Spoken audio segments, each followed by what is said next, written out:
One of the favorite things people have is learning and gaining knowledge. You could go back and you could see everything in history, every part of history that you wanted to see. And the voice said, there is far more life in the universe. Earth is not the only place that we can go to have a lifetime. Let's say, Brian, you had always loved studying the history of World War II, and you were always fascinated by the Normandy landing in France. You could go to one of these rooms, you could pick up a chip, put it in what looked like a video machine, but I know it wasn't that. It was far more technologically advanced than that. But you could put this chip inside this machine, and all of a sudden it would show you what happened during the Normandy advance in France. Mm-hmm. But not only that, but there's a place you can go where you can actually step in or walk into living history on the other side. So you could walk in there and you could actually be standing on Normandy Beach, taking in the smells, the sights, the feelings, everything that happened during that battle. And that's with anything. You can do that with your own childhood. Did you ever see Star Trek where they had the holodeck? Yeah. It was kind of like that. Yeah. Where you could go back and you could see everything in history, every part of history that you wanted to see. I was just amazed to learn that there are so many ways over there to learn things. And one of the favorite things people have is learning and gaining knowledge. That's why this library was so big. Okay. And he told me that there are libraries for everything. They have libraries for the history of painting. There are libraries for the history of music, libraries for history of just plain old history of a certain time period. Yeah.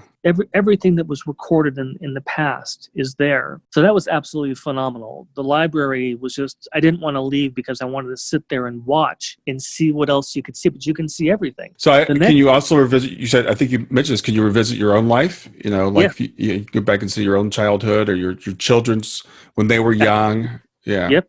Absolutely. You can see all that. Yeah.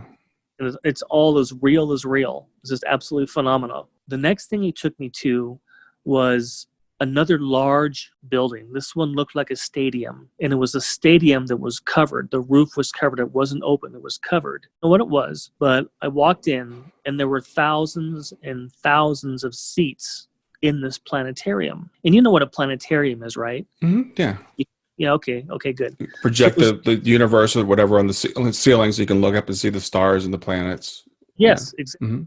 That's exactly what this was. Mm-hmm. So I walked in, and there were thousands of seats. Everybody was gone. It was all empty. And this is the first time that I had heard a voice that was outside of the voice to my left ear, to outside of my guide's voice. Another voice said, "Please sit down and we'll begin the show." So I sat down, and all of a sudden, all the lights went off. I looked up at the ceiling, and this other voice in the background said, and it was almost like this person in the back was running the actual show and how the planetarium works, because he said, "Please sit down and we'll get started." So he started it, and all of a sudden up on the ceiling, all of our planets began to show up. Uranus, Jupiter, Mars, Saturn, all of our planets. Mm-hmm.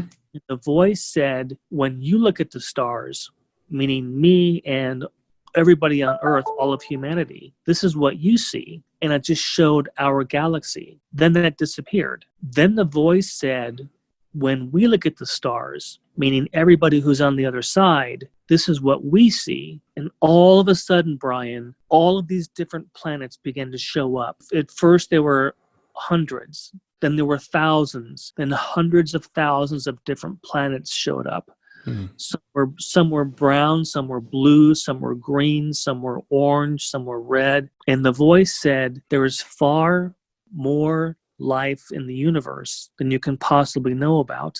And here's what blew me away. Earth is not the only place that we can go to have a lifetime. Yeah, that's interesting.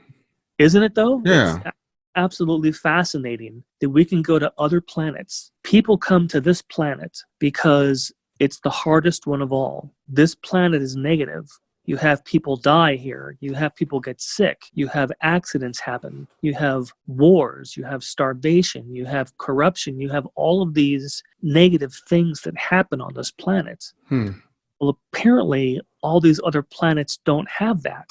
In order to learn quickly, people come to the Earth to experience learning lessons, and not all of them are pleasant. I mean, who Yeah, wants? if you don't mind, I'd like to interrupt you there for just a second, 'cause I think it's a very important point. We have people talk about, we all wish that Earth was better, right?